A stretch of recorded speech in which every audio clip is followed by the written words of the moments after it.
Tu veux entendre une histoire qui va te retourner l'estomac? Écoute bien, parce que celle-là, c'est pas un film, c'est arrivé dans un tribunal en plein cœur de Montpellier. Un flic blanc, costaud, lunettes noires, gueule de cow-boy, qui se croyait intouchable, a humilié une femme noire devant tout le monde. Sauf que ce qu'il savait pas, c'est quel était son boss. Le type s'appelait Damien Roussel. Policier de carrière, pas très haut gradé, mais assez malin pour salir des dossiers sans jamais se faire attraper. Ce matin-là, il voit une femme noire entrer dans la salle d'audience, tailleur simple, cheveux attachés, regard calme, et direct, il lâche bien fort. « Tiens, une invitée du quartier nord? On a monté un défilé ou quoi ?» Les rires fusent. Mais pas elle, elle dit rien, elle plie pas. Elle s'appelle Alina Mbaye.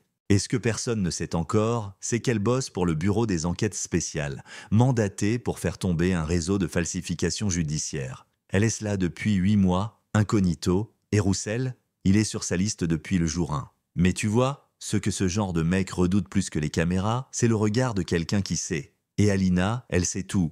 Elle a les enregistrements, les dossiers, les témoignages, les pièces jointes que même le parquet a jamais vues. Et quand il la chope par l'épaule pour la traîner devant la barre, pensant qu'elle est juste une témoin un peu trop fière, elle le regarde, pas un mot, mais ce regard-là, il arrête même le temps. Let me back up une seconde, Alina a perdu son père à cause de ce tribunal.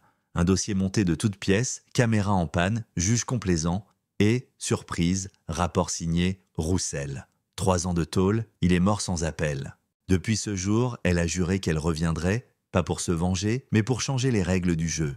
Et elle l'a fait, en silence, en recueillant les murmures des greffiers, les soupirs des informaticiens, les mails jamais envoyés, jusqu'au jour où elle a tout mis dans un dossier. Un vrai, numéro d'affaires 1247, B classé top secret.